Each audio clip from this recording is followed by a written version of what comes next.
하나님의 은혜와 평강이 여러분 심령과 가정 가운데 늘 함께 하시기를 기원합니다. 이혜인 수녀가 지은 고운 마음 꽃이 되고 고운 말은 빛이 되고라는 책에 소개된 본인의 경험담입니다. 몇 년 전 이혜인 수녀가 항암 치료를 받기 위해 병원에 입원했습니다. 그런데 마침 이혜인 수녀가 입원한 병실 바로 옆에 김수환 추기경이 입원한 것입니다. 이혜인 수녀는 그분에게 불편을 드리지 않기 위하여, 귀찮게 해드리지 않기 위하여 일부러 피해 다녔습니다. 그런데 이혜인 수녀가 같은 병원에 입원해 있다는 소식을 들은 추기경님이 오히려 먼저 만나자고 기별을 보냈습니다. 떨리는 마음으로, 기대하는 마음으로 그분의 병실을 수녀님이 방문합니다.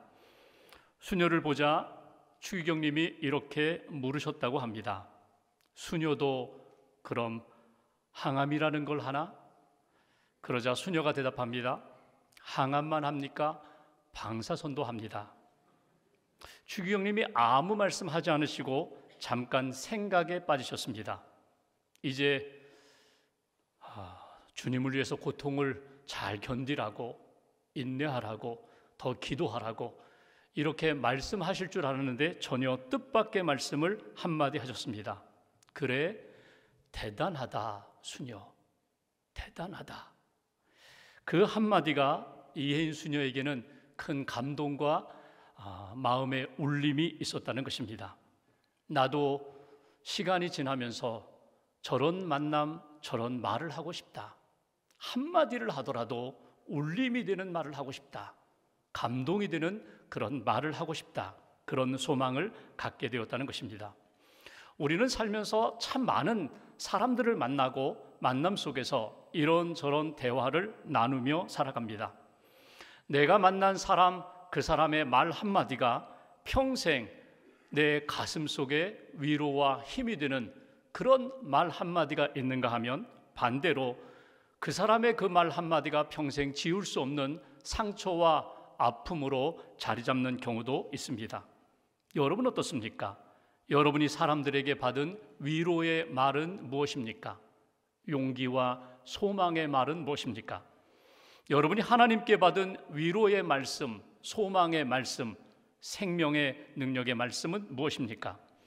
우리가 신명기 말씀을 보고 있는데 신명기 31장은 신명기 전체의 이제 결론과 같은 말씀입니다. 오늘 본문 안에는 하나님이 이스라엘 백성들을 향하여 모세와 여호수아를 향하여 이렇게 말씀하십니다. 강하고 담대하라. 강하고 담대하라. 여러분, 이 말씀이 오늘 성경을 통하여 저와 여러분들에게 주시는 하나님의 음성입니다. 말씀을 들으시고 말씀 가운데 주님의 음성, 강하고 담대하라는 그 말씀의 뜻을 깨닫고 그 말씀대로 강하고 담대한 하나님의 사람으로 세워지시고 살아가는 저와 여러분들 되시기를 주님의 이름으로 기원합니다. 1절 말씀을 보시면 모세가 또다시 이스라엘 백성들을 불러놓고 말씀을 전합니다. 자기 이야기가 아니라 하나님이 자신에게 맡겨주신 그 말씀을 이스라엘 백성들에게 그대로 전하는 그런 내용입니다. 2절 말씀 한 절 함께 봉독합니다. 그들에게 이르되 이제 내 나이 120세라 내가 더 이상 출입하지 못하겠고 여호와께서도 내게 이르시기를 너는 이 요단을 건너지 못하리라 하셨느니라. 아멘. 여기 2절에는 두 가지 내용이 나옵니다. 모세 자신이 이렇게 이야기합니다. 내 나이 120세가 되어서 이제는 출입하기가 힘들고 어렵다는 이야기를 합니다. 마치 이 말씀을 읽으면 이제 모세가 노년이 되어서 거동이 불편하고 움직이기가 어려운 상황처럼 그렇게 이해되고 느껴지지만 우리가 신명기 말씀을 쭉 읽어가다 보면 마지막 신명기 34장 7절에 모세의 마지막을 이렇게 표현합니다. 모세가 죽을 때 나이가 120세였으나 그의 눈이 흐리지 아니하였다. 그의 기력이 쇠하지 아니하였다. 강건함으로 살다가 하나님의 부름을 받았다는 것입니다. 그렇다면 오늘 본문 2절에서 모세가 내 나이 120세가 되어서 출입이 어렵다 이렇게 표현한 그 의미가 무엇일까? 2절 후반부를 보면은 조금 이 말의 의미를 우리가 헤아릴 수 있습니다. 2절 후반부에 이렇게 말씀합니다. 여호와께서도 내게 이르시기를 너는 이 요단을 건너지 못하리라 하셨느니라. 쉽게 말하면 모세야, 너의 사명은 여기까지다. 요단강 너는 건너가지 못한다. 요단강 건너 가나안 땅에 너는 들어가지 못한다. 그러니 너의 사명은 여기까지야. 이 말씀을 오늘 모세가 또 받았다는 것입니다. 전에도 받았습니다. 그런데 지금 또다시 하나님의 말씀을 받고 내 나이 120세 내가 받은 사명은 여기까지입니다. 나는 요단강을 건너갈 수 없습니다. 이렇게 고백하는, 전하는 내용이 오늘 본문의 내용입니다. 여러분 아시는 것처럼 모세가 120년의 삶을 살면서 그는 크게 세 부분으로 그의 인생이 나누어집니다. 태어나서 40살, 40살까지는 이 바로 왕궁에서, 로마 왕궁에서, 애굽 왕궁에서 왕자로 살았습니다. 왕실 교육을 받으면서 잘 살았습니다. 멋지게 살았습니다. 준비된 지도자로 살았습니다. 그런데 40살에 사람을 때려 죽여요. 그리고 도망자로서 이 광야에서 목자로서 살아갑니다. 그렇게 80세까지 살다가 어느 날 하나님이 만나 주십니다. 부르십니다. 내 백성을, 애굽에 있는 백성을 구원하라고 사명을 주십니다. 그래서 그가 80세부터 120세까지 40년 동안 사명자로 그는 살아갑니다. 어떤 사명을 감당합니까? 애굽에 있는 내 백성을 구원하라. 출애굽의 사명을 감당합니다. 40년 광야에서 율법을 받고 십계명을 받아서 백성들에게 율법을 가르치고 십계명을 가르치면서 하나님의 백성으로 훈련시키는 사명을 모세가 감당했다는 것입니다. 이렇게 120년의 삶을 살고 인생을 마무리하는 즈음에 여러분 모세의 마음 가운데 이런 마음이 있었을지도 몰라요. 한 번쯤, 딱 한 번 가나안 땅에 가고 싶다. 그 땅을 밟고 싶다. 그 땅에 가서 한번 보고 싶다. 이 마음이 있었을지 몰라요. 왜냐하면 모든 사람들이 나이가 들어가면 갈수록 생에 대한 애착, 집착이 생깁니다. 지금 하고 있는 일, 자기가 꿈꾸는 일에 대하여 실현을 보고 싶어요.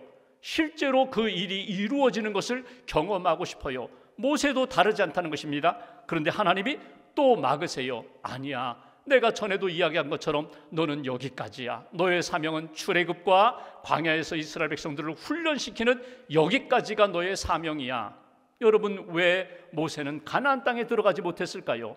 성경을 읽어보면은 신명기 32장에 보면은 51절 52절에 이런 말씀을 주십니다. 신광야 무리바 물 사건을 통하여 하나님의 영광을 가리고 하나님의 거룩함을 나타내지 못했기 때문에 너의 사명은 여기까지야. 가나안 땅에 들어가는 것 아니야. 이렇게 말씀하셨다는 거예요. 조금 쉽게 설명하면 이렇습니다. 애굽에서 나온 이스라엘 백성들에게 목이 말라 물을 찾고자 하는데 물이 없어요. 모세를 원망합니다. 하나님을 원망합니다. 하나님 앞에 불신앙을 가지고 그렇게 투정 부릴 때 모세가 화가 났어요. 하나님 앞에 기도하고 하나님의 말씀을 받습니다. 반석에 명하여 물을 내라고, 물을 명하여 그들에게 마시게 하라고. 근데 모세가 분노하면서 지팡이로 반석을 2번 내리칩니다. 이 하나님의 영광을 가린 사건 때문에, 거룩함을 나타내지 못한 사건 때문에, 다시 말하면 믿음으로 응답하지 못했기 때문에 하나님이 너의 사명은 여기까지야. 이미 그에게 말씀을 주셨고 오늘 또다시 말씀을 주셨다는 거예요. 근데 여러분 2절을 읽으시면서 우리가 한 가지 꼭 기억할 것이 있습니다. 모세가 알아요. 나는 이제 하나님의 부르심을 받을 때가 되었다. 내 사명은 여기까지다. 그럼에도 불구하고 모세는 자신에게 주신 사명을 결코 놓지 않았다는 거예요. 하나님의 말씀을 듣고 하나님이 주신 사명, 하나님과 영적으로 교제하는 일에 게을리하지 않았다는 것이 오늘 본문을 통하여 우리에게 주시는 메시지예요. 첫 번째, 오늘 우리가 가나안 땅에는 들어가지 못했지만 끝까지 사명을 감당했던 모세를 통하여 우리에게 주시는 교훈이 있습니다. 우리도 모세처럼 내게 주신 사명을 알고 그 사명 붙잡고 끝까지 사명을 감당하는 믿음의 사람, 사명자가 되게 해달라고, 이것이 오늘 하나님 앞에서 우리가 고백하며 내게 해주시는 하나님의 마음, 말씀이라는 것입니다. 여러분, 모세의 사명이 무엇입니까? 출애굽의 사명, 광야에서 이스라엘 백성들을 훈련시키면서 끊임없이 살아계신 하나님께 나아가도록 그렇게 디딤돌이 되는 사명이었거든요. 여러분, 이 사명을 감당하다가 때로는 인간적인 욕심이 들고 때로는 조금 더 나에게 새로운 일들을 펼쳐주시기를 원하는 마음이 모세 안에도 있었을 거예요. 그럼에도 불구하고 모세는 하나님으로부터 거절당하는 그런 모습을 보게 됩니다. 여러분, 여기에서 오해하지 마세요. 모세는 120년까지 잘 살았지만 그는 천국에 가지 못했어, 그는 구원받지 못했어. 아니에요. 모세는 구원받았고 모세는 천국에 갔어요. 그런데 오늘 가나안 땅에 들어가지 못한 것은 앞으로 너에게 줄 사명이 아니라 지금까지 그 너에게 허락한 그 사명에 만족하라는 거예요. 감사하라는 거예요. 수용하라는 거예요. 출애굽의 사명이 얼마나 귀합니까? 광야 40년 동안 이스라엘 백성들을 이렇게 훈련하고 양육시키는 사명이 얼마나 귀해요. 그 사명을 끝까지 감당하라. 이것이 하나님이 주신 말씀이고 모세는 그 말씀을 수용했다는 거예요. 전적으로 하나님을 의지합니다. 하나님을 신뢰합니다. 하나님이 그렇다고 말씀하시면, 하나님이 여기까지라고 말씀하시면 제가 그 뜻 따르겠습니다. 이것이 모세의 훌륭한 신앙의 모습이라는 것입니다. 여러분, 인생을 살아가면서 사명을 발견하는 그 순간이 복된 시간이에요. 내가 사명을 붙잡고 하나님의 뜻을 따라서 사는 것이 복된 인생이에요. 여러분, 하나님이 내게 주신 사명을 붙잡고 살 때 내가 해야 할 것과 하지 말아야 할 것, 할 수 있는 것과 해서는 안 되는 것에 대한 영적인 분별력이 필요해요. 하나님이 내게 이 사명을 줬는데 내가 끝까지 이 사명을 붙잡고 달려가겠습니다. 때로는 상황이 바뀌고 때로는 우리가 더 연약해져서 감당하지 못할 때에도 내게 주신 사명을 하나님이 지혜 주시고 능력 주셔서 감당케 하시는 역사가 반드시 있다는 거예요. 중요한 것은 여러분, 사명을 깨닫고 하나님과 동행했던 그 모세처럼 하나님과 동행하는 그런 인생, 그 인생이 강하고 복된 인생, 하나님이 주시는 능력과 평강으로 살아가는 인생이다. 여러분, 우리 주변을 보십시오. 80, 90이 되도록 주님의 일을 잘 감당하는 분들이 있어요. 물론 현역 생활처럼 그렇게 감당하지는 못하지만 하나님 앞에서 믿음을 붙잡고 기도하며 주님과 교제하면서 영적으로 내게 주신 사명을 이어가는 인생, 여러분, 이것이 복된 인생이에요. 다른 사람과 비교하지 말고 하나님 앞에서 절대적으로 내게 주신 사명 발견하시고 그 사명 붙잡고 믿음으로 주님 부르시는 날까지 끝까지 믿음의 길을 걸어가는, 하나님이 기뻐하시는 사명자로 살아가는 저와 여러분들 되시기를 주님의 이름으로 기원합니다. 두 번째, 3절 이하의 말씀을 보십시오. 3절에 보시면 하나님이 이렇게 말씀하십니다. 내가 먼저 가리라. 내가 그 가나안 땅에 먼저 들어갈 거야. 4절, 5절에 보시면 광야에서 내가 전쟁에서 이스라엘 백성들 승리케 한 것처럼 가나안 땅에 들어가서도 내가 반드시 이스라엘 백성들로 하여금 승리를 줄 거야, 이기게 할 거야, 이렇게 말씀하세요. 그리고 6절, 오늘 요절 말씀 6절 한 절 함께 봉독합니다. 너희는 강하고 담대하라. 두려워하지 말라. 그들 앞에서 떨지 말라. 이는 내 하나님 여호와 그가 너와 함께 가시며 결코 너를 떠나지 아니하시며 버리지 아니하실 것임이라 하고. 아멘. 여기 가장 강조되는 말이 강하고 담대하라는 말씀이에요.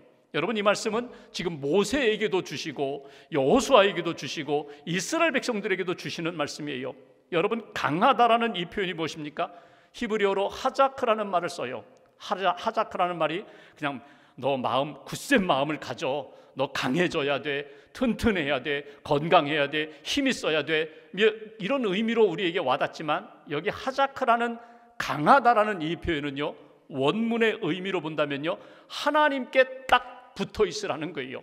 하나님께 가까이 나와 하나님과 밀착하라는 거예요. 하나님과 나 사이에 다른 것들이 들어오지 못하도록 하나님과 더 깊은 교제 속으로 들어가라. 하나님과 믿음의 관계가 딱 하나가 되어야 한다. 이렇게 주신 말씀이 강하라라는 말씀이에요. 여기 종이 한 장 있어요. 아주 연약한 종이에요. 어린 아이도 쉽게 구기고 찢을 수 있는 종이에요.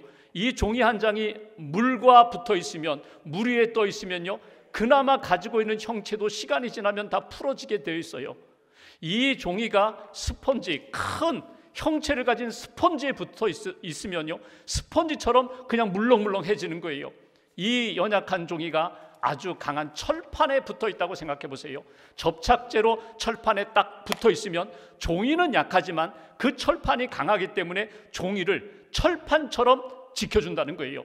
우리는 연약합니다. 그런데 우리가 만군의 여호와 되신 하나님, 전능하신 하나님, 능력의 하나님과 딱 붙어 있으면 하나님의 능력이, 하나님의 은혜가 우리 안에서 나타나게 된다. 능력으로 나타나게 된다. 이것이 주시는 메시지예요. 그러니 강하고 담대하라. 하나님께 붙어서 하나님의 능력, 하나님의 생명의 역사를 내가 경험하면서 살아가는 거야. 이것이 주시는 메시지예요. 그렇다면 여러분, 우리가 어떻게 강하고 담대할 수 있을까요? 주님께 어떻게 붙어 있을 수 있을까요? 6절 후반부를 보면 이렇게 약속의 말씀을 주십니다. 내가 너와 함께 하리라. 내가 너를 떠나지 아니하리라. 내가 너를 버리지 아니하리라.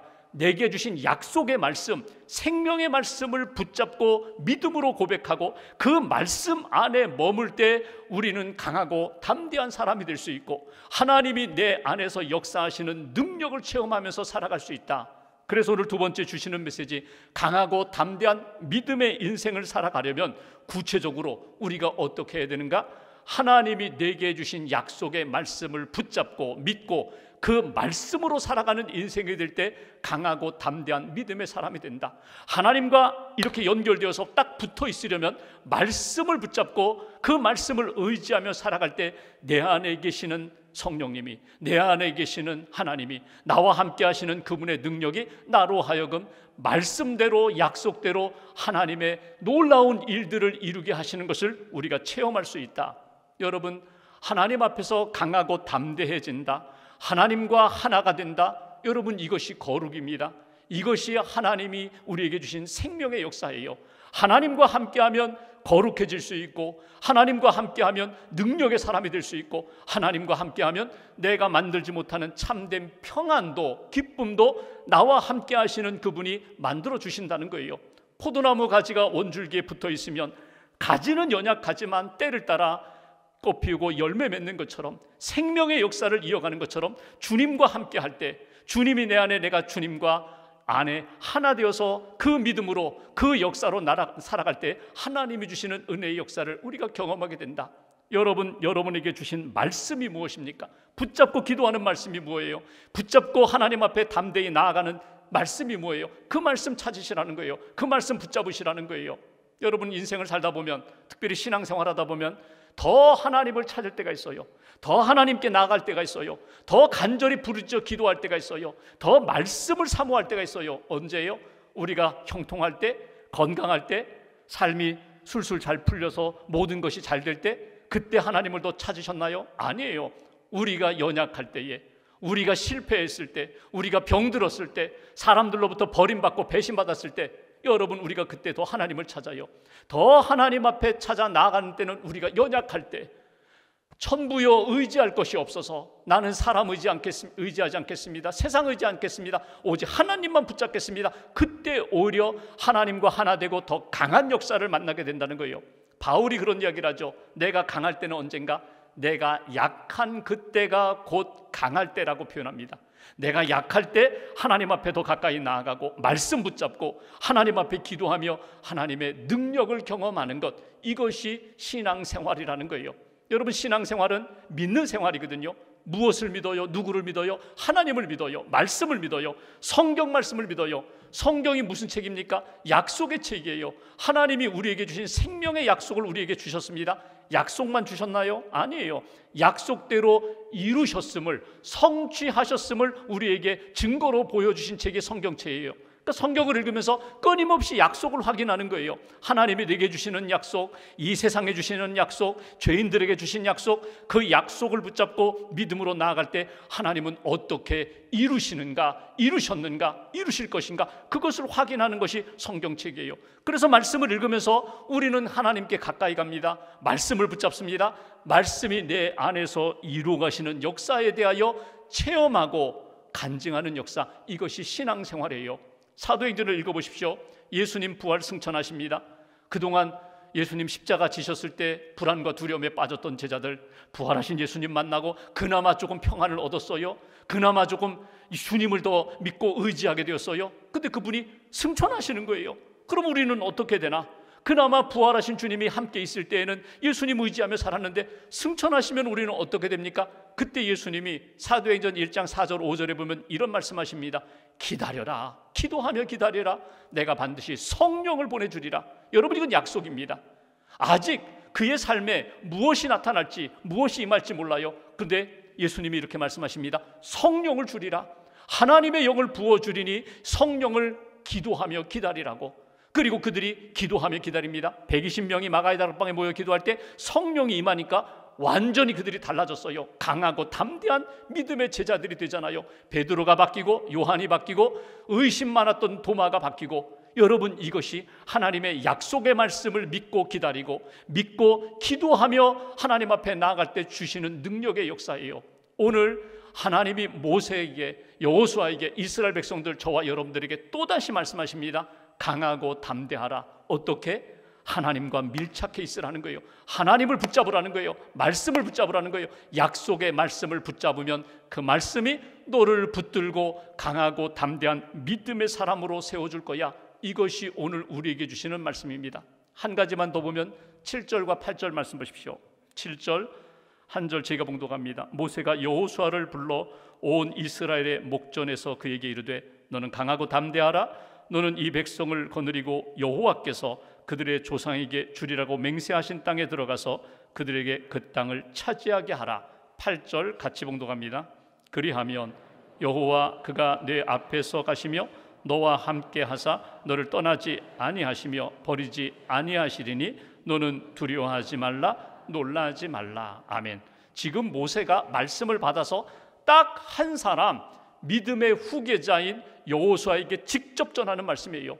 모세가 하는 말이 아니라 하나님이 모세를 통하여 여호수아에게 주시는 말씀이에요. 그 말씀이 무엇입니까? 강하고 담대하라. 너는 강하고 담대하라. 너 혼자만 강하고 담대한 믿음의 사람이 될 뿐만 아니라 내가 가서 이스라엘 백성들로 하여금 강하고 담대하는 일에 헌신하라는 거예요. 사명을 감당하라는 거예요. 먼저 내가 강하고 담대할 뿐만 아니라 가서 이스라엘 백성들로 하여금 가나안 땅에 들어가기까지 강하고 담대한 믿음의 백성으로 내가 이끌어라, 내가 섬겨라, 이렇게 주신 말씀이에요. 그러면서 하신 말씀이 뭐예요? 내가 함께 한다는 거예요. 내가 너와 함께 하리라. 그러니 너는 흔들리지 말고 두려워하지 말고 놀라지 말고 담대하게 나아가면 하나님의 승리, 하나님의 능력을 내가 경험하게 될 것이다. 여기 함께 하신다고 하면서 구체적으로 두 가지를 이야기하십니다.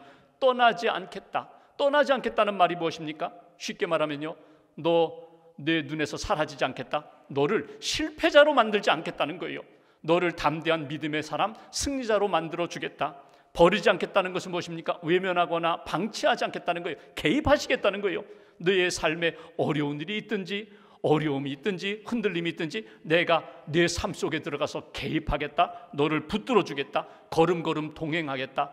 여기서 세 번째 주시는 메시지가 있습니다. 여러분, 여호수아에게 하나님이 모세를 통하여 주신 말씀, 너 강하고 담대함으로 사역해야 돼. 섬겨야 돼. 너도 강하고 담대한 사람이 될 뿐만 아니라 내 주변 사람들에게 강하고 담대한 믿음의 사람으로 내가 세워야 돼. 이 사명을 여호수아에게 주시는 것을 보게 됩니다. 그러니까 여러분, 내가 구원받고 믿음이 있어요, 생명이 있어요, 은혜가 있어요, 사명이 있어요. 그러면 나 혼자 잘 먹고 잘 살고 믿음과 생명의 삶을 사는 것이 아니라 나를 통하여 이루어 가시는 하나님의 역사에 헌신하고 쓰임받는 믿음의 사람, 사명자가 되라는 말씀이에요. 나중에 여러분 여호수아 1장을 읽어보시면 모세가 하늘 날아갑니다. 덩그러니 여호수아만 남았어요. 여호수아가 두렵고 떨리는 마음 가운데 이 백성을 이끌고 어떻게 요단강을 건너갈까? 이 백성을 이끌고 어떻게 가나안 땅에 들어가서 그 여리고 도성을 무너뜨리고 어떻게 그 일곱 족속과 싸워 이길 수 있을까? 두렵고 떨리는 가운데 하나님이 직접 여호수아에게 딱 말씀하세요. 1장 6절에 보면 제일 먼저 하신 말씀이 강하고 담대하라, 이렇게 말씀해요. 내가 이미 약속한 것 아니냐? 강하고 담대하라. 내게 다가와 말씀 붙잡고 딱 붙어 있으라는 거예요. 7절 말씀 보시면요, 이렇게 말씀해요. 이미 내가 너에게 준 말 아니더냐? 이미 모세를 통하여 약속한 하나님의 말씀, 구원 계획이 아니더냐? 그러니 흔들리지 말고 담대히 나아가는 거야. 9절 말씀 보면 또 말씀하세요. 강하고 담대하라. 내가 너와 함께하리라. 내가 너와 함께하리라. 그러니 믿음으로 가는 거야. 하나님의 능력과 승리를 내가 경험하고 하나님께 영광 돌리는 거야. 이것이 여호수아에게 주신 말씀이에요. 이제는 우리 차례입니다. 나는 하나님 앞에 어떤 말씀을 듣고 있는가? 내가 붙잡고 있는 말씀은 무엇인가? 내가 깨달은 사명은 무엇인가? 내가 주님 부르시는 날까지 모세처럼 끝까지 갈 수 있는, 끝까지 가야 할 내가 붙잡고 있는 사명 깨닫고 붙잡고 걸어가는 거예요. 이스라엘 백성들에게, 여호수아에게 주신 말씀처럼 강하고 담대하라, 말씀 붙잡고 믿음으로 가는 거야. 하나님이 이루시고자 하는 놀라운 계획이 너를 통하여 반드시 나타날 거야. 그 은혜 안에서 떠나지 말라고. 우리 한국에 와서 사역했던 많은 선교사님들 가운데 아주 귀한 분들이 많이 있어요. 그 중에 한 분이 레나 벨 라빈슨이라는 여성 선교사예요. 이분은 의사입니다. 미국에서 의사로서 이렇게 섬기다가 1963년 그의 나이 59세에 한국에 왔어요. 기독병원에서 환자들을 돌보면서 치료하면서 복음 전하면서 사역하는데, 처음에 오니까 사람들이 다 그런 얘기를 해요. 너무 나이가 많아요. 59세, 60세 너무 나이가 많아요. 그냥 미국에 가서 편안하게 여생을 보내세요. 심지어 선교사님들도 그러셨어요. 우리가 여기 한국에서 선교는 우리가 할 테니까 선교사님 그냥 가셔서 쉬세요. 좀 편안한 노후를 보내세요. 근데 그분은 그러지 않았어요. 한국에 분명히 보내신 하나님의 뜻이 있다. 분명히 하나님이 주신 사명이 있다. 그래서 그분이 이렇게 환자들을 돌보면서 이렇게 치료하는데 한 가지 특별한 점을 발견했어요. 그건 뭐냐면 당시 한국 분들 가운데 뇌전증 환자들이 많다는 것을 발견했습니다. 뇌전증이라면 옛날 말로는 간질 질환이거든요. 간질병 환자들이 너무 많아요. 심지어는 자기에게 한국어를 가르쳐 주셨던 그 선생님도 뇌전증이에요. 갑자기 쓰러지는 거예요. 그래서 이 선교사님이 하나님이 나를 이 땅에 보내신 것은 뇌전증 환자들을 좀 치료하고 도우라고 보내셨구나. 당시 미국이나 캐나다나 이 서구 사회는 뇌전증 환자들이 약물의 도움을 받아서 얼마든지 일상생활을 할 수 있거든요. 그런데 한국에 있는 분들은 다 막 숨어 지내고 일상생활하지 못하는 그 모습을 보고 너무나 가슴이 아팠어요. 그래서 일주일에 5일 매일매일 일어나서 말씀 읽고 기도합니다. 오늘도 만나게 하시는 사람 분명히 있을 거라고, 하나님 그 영혼 위하여 기도하고 내가 이렇게 약물의 도움을 주어서 치료받고 일상생활을 할 수 있도록 하나님 은혜 달라고. 그러면서 많은 분들을 만나게 됩니다. 가진 것이 별로 없는데도 장미회를 조직해요. 지역마다. 여러분, 장미가 가시가 있죠. 가시가 있는 장미가 아름다운 것처럼 여러분 마음에 상처도 있고 연약함도 있는 인생이지만, 뇌전증 환자지만, 그러나 하나님 앞에서 아름답게 살아갈 수 있다고, 빛나는 인생을 살 수 있다고, 그렇게 해서 그 뇌전증 환자들을 돕는 모임들을 지역마다 이렇게 만들었어요. 그리고 사역하는 거예요. 너무너무 신나가면서 신이 나서 주님이 내게 주신 사명이라고 그분이 이렇게 사역하는데 60이 넘어가요. 70이 넘어가요. 80이 넘어가요. 그래도 쇠하지 않았어요. 90이 넘도록 우리나라 한국 땅에서 30년 동안 사역하시고 다시 미국으로 가셨습니다. 30년 동안 이루신 업적이 그렇게 소중할 수가 없어요. 훈장도 받으시고 다 하나님께 영광 돌리고 그렇게 사셨거든요. 근데 그분의 마지막 그 기록을 보면은 그분이 105세까지 사셨는데, 미국에서 마지막 떠날 때 하늘나라 갈 때 그분이 이런 유언을 남겨요. 내가 사랑하는 나라, 내가 사랑하는 그 백성들, 나는 한국 땅에 가서 묻히고 싶습니다. 그래서 그분이 파주에 있는 기독교 공원묘원에 그분이 안장되셨어요. 여러분, 하나님이 주신 사명을 붙잡으면요, 그의 인생이 50년을 살든 100년을 살든 그 인생은 하나님이 기뻐하시는 인생이 되는 거예요. 하나님이 내게 주신 사명, 모세가 깨닫고 여기까지다 수용하는 거예요. 하나님 감사합니다. 여기까지도 쓰임받은 거 너무나 감사합니다. 사명 붙잡고 살다가 하나님 나라 가는 거예요. 오늘 여러분 자신에게 한번 질문해 보세요. 내 사명은 무엇인가? 내 꿈이 아니라, 내 야망이 아니라 하나님이 내게 주신 비전, 하나님이 내게 주신 사명은 무엇인가? 그거 붙잡고 사는 거예요. 하나님께 밀착되어서 말씀 붙잡고 더 하나님께 가까이 나아가 기도하고 주님의 영 성령님의 도우심을 받아서 주님의 일을 감당하는 것, 그 인생이 강하고 담대한 인생, 복된 인생이 되는 거예요. 오늘 말씀을 가슴에 새기고 모세와 같이 연약함과 한계 상황 가운데서도 끝까지 사명을 붙잡고 살아가는 인생, 세상에 유혹도 많고 어두움도 많고 우리를 두렵게 하는 일들도 많지만 흔들리지 않게 담대함으로 강한 믿음의 사람으로 하나님께 영광 돌리는 그런 인생, 오늘도 내일도 살아가는 저와 여러분들 되시기를 주님의 이름으로 기원합니다. 기도하겠습니다.